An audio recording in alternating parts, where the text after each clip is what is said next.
Maging updated sa mga kaganapan tungkol sa ekstensyon at agrikultura. Agribalitaan. Alamin ang iba't ibang programa at serbisyong ekstensyon. Agrisalitaan. At tunghayan ang mga kaaba-abang na kaganapang pang-agrikultura. Agri-abangan. Dito lang yan sa inyong provider of extension advice and services in agriculture. This is Ating Kaugnay Podcast. Narito na ang inyong provider of extension advice and services in agriculture. This is Ating Kaugnay, Ating Kaugnay, Ating Kaugnay Podcast.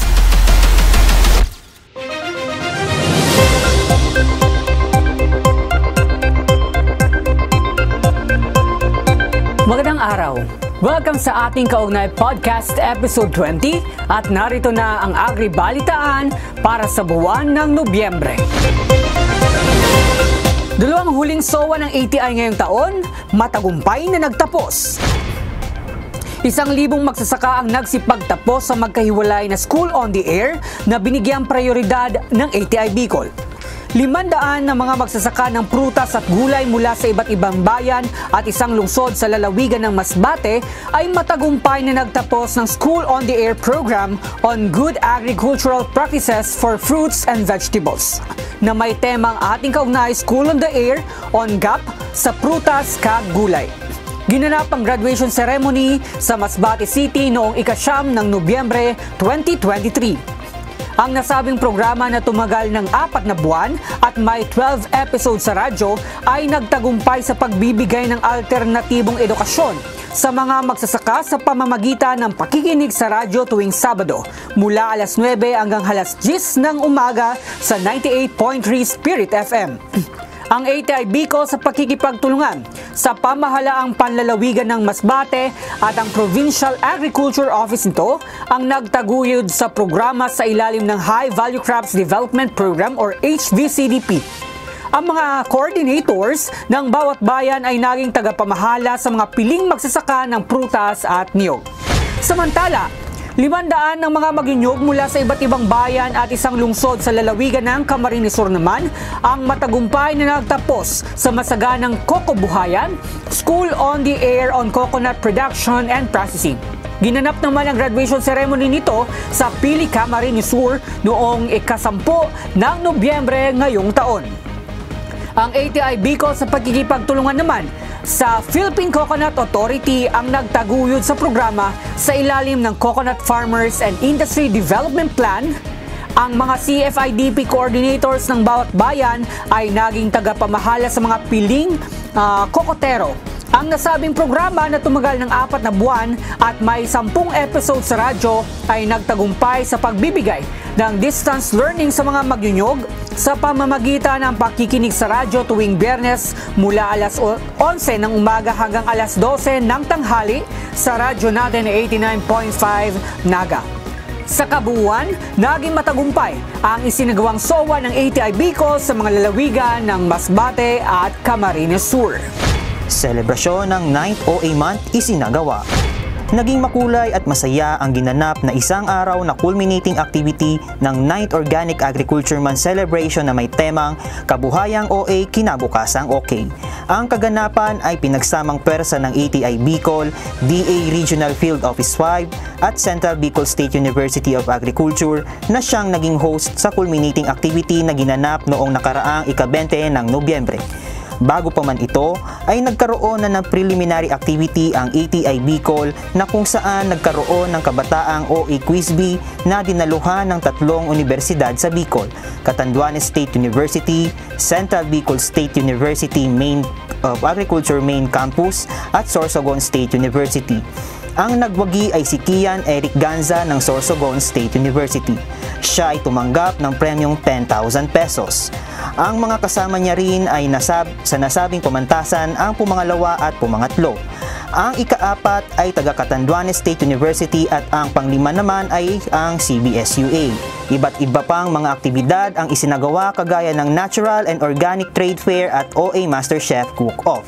Kasama rin sa aktibidad ang paggawad sa Camarines Norte Federation of Cooperatives ng Certificate of Accreditation bilang Participatory Guarantee System Organic Certifying Body. Naging saksi dito si Camarines Norte Provincial Agriculturist Engineer Almerante Abad.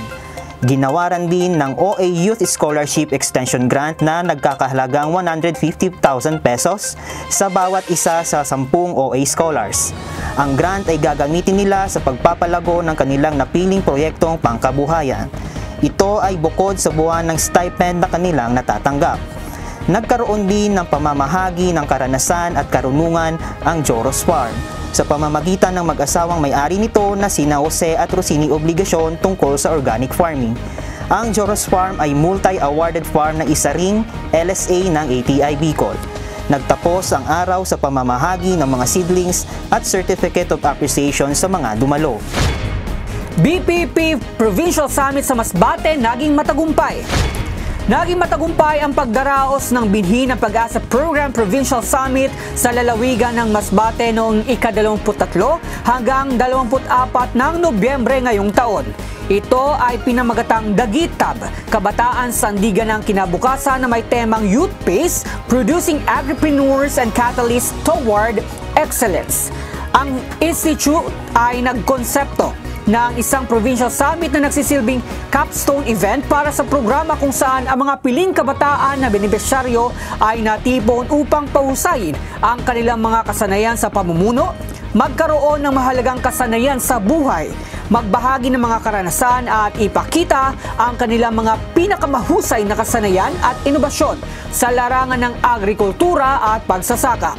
At bilang highlight ng summit, ipinamahagi ang kani-kanilang mga agricultural starter kits, kagaya ng free-range chicken with feeds sa 298 kabataang benepisyaryo ng BPP.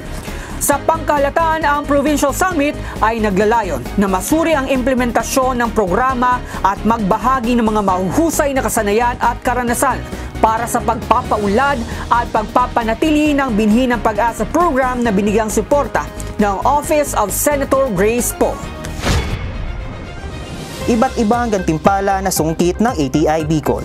Pinatunayan na naman ng ATI Bicol ang pagiging oragon sa iba't ibang larangan. Kinilala ang institusyon bilang Best Implementer of the 2023 Swine Artificial Insemination sa Barangay Project. Ang paggawad ng sertipiko ng pagkilala ay ginanap sa Fiscal Year 2023 ATI National Livestock Program Year-End Assessment and Consultative Workshop for Plans and Activities for Fiscal Year 2024 to 2025 noong November 20 to 24, 2023 sa Royal Farm, Dipolog City, Zamboanga del Norte. Samantala, sa kakatapos pa lamang na 86 Rural Improvement Club National Convention na ginanap naman noong ika-20 hanggang ika-22 ng Nobyembre sa Hotel Supreme Convention Plaza sa Baguio City, itinanghal bilang most energetic contender ang RIC Bicol sa kanilang cultural presentation. Baon nila ang enerhiyang nakakahawa sa ibang rehiyon ng Pilipinas. Gayun din, itinanghal bilang Ginang RIC Pilipinas third runner-up si Ginang Rosemary Hernandez na Camarines Norte. Samantala, si Kian Eric Ganza ng Sorsogon State University Castilla Campus ay nag-uwi ng second place sa ginanap na second Kabataang Organic Agriculture National Quiz B sa Rural Development Education Center ATI Diliman, Quezon City. Matatandaan na si Kian ang itinanghal bilang kampyon sa Kabataang OA Regional Quiz B. Bitbit niya rin sa matayog na tagumpay ang kanyang coach na si Marlon G. Gabelo at ang OA focal person na si Justin Rosie Tubi. There's one more! Kinilala rin ang ATI Bicol bilang top 1 sa fund utilization ng Coconut Farmers and Industry Trust Fund. Ngayong taon sa kakatapos pa lamang na year-end assessment on Coconut Farmers and Industry Development Plan, tunay ngang basta Bicol o Ragon. Technical briefing sa mga LGUs na isakatuparan. Dinaluhan ng 20 local chief executives sa buong rehiyon ang ginanap na briefing sa mga serbisyong hatid ng ATI noong ika-29 ng Nobyembre na may temang ATI Showcase Empowering Local Governance.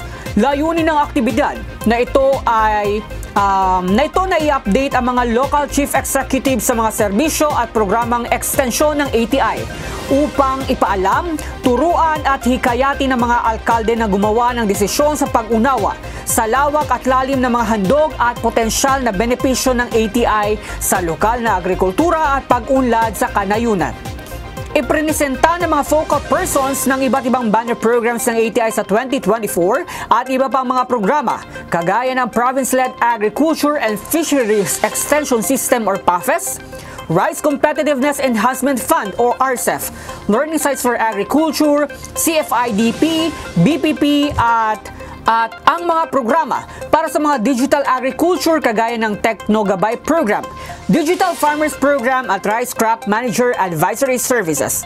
Sa 3 oras na talakayan, nagkaroon ng pag-unawa hindi lang ang mga on-site participants kundi pati na rin ang mga nasa online. NRAM 2023 makabuluhang naidaos. Ang ATI Bicol kasama ang DARFO5, CBSUA at LGU-Pili ay nagdiwang ng National Rice Awareness Month 2023. Sa kick-off activity ng NRAM, itinampok dito ang Unity Walk at isang fitness dance activity o Zumba Gas. Nagkaroon din ng simpleng opening program sa umaga na kung saan nagkaisa ang mga partners ng ATI Bicol kagaya ng DARFO5, LGU-Pili, Fertilizer and Pesticide Authority at CBSUA. Nagkaroon din ng maikling pagtalakay tungkol sa balanced fertilization strategy at health benefits ng pinawa o brown rice. Sa pagpapatuloy ng ikalawang bahagi ng programa, nagkaroon ng cooking demo show na may temang Sustansya at Kita ng Produktong Bigas, a Rice Byproducts Hands-on Cooking Demonstration. Ipinamalas ang 2 chef mula sa DARFO5 na sina Ken Jose Peña Cerrada at Ian Darrell Bordon. Ang NRAM ay isang buwang aktibidad at isang kampanya sa buong bansa upang i-highlight ang kahalagahan ng bigas bilang pangunahing pagkain ng bansa. Isulong ang mga lokal na uri ng palay na walang pestisidyo at hikayatin ang mga mamimili nito, magsasaka at mga gumagawa ng patakaran na tumulong na makamit ang rice self-sufficiency sa ating bansa. Bilang pagtatapos ng NRAM noong huling araw ng Nobyembre, nagkaroon ng outreach program ang ATI Bicol sa Queen Royal Montessori School, isang pribadong paaralang pang-elementarya sa bayan ng Pili, Camarines Sur. Nakinig, naglaro at nag-enjoy ang 80 mga bata na ang naging benepisyaryo ng outreach program. Nagkaroon din ng feeding program sa mga bata na kung saan hinihanda ang champurado at pandesal para sa kanilang snacks, at kanin, fried chicken at sinabawang munggo naman para sa kanilang lunch. Layunin ng aktibidad na ito na pukawin ang kaisipan ng mga batang ito na bigyang halaga ang bawat butil ng bigas at huwag sayangin. Kaya't binigkas din ng mga bata ang panatang makapalay at Be Responsible Pledge. At yan ang ating agribalitaan sa buwan ng Nobyembre. Ito ang ating kaugnay podcast. Magandang araw. At yan ang ating kaugnay podcast. Hatid sa inyo ng Department of Agriculture's Agricultural Training Institute Regional Training Center 5. Ito ang ating kaugnay podcast.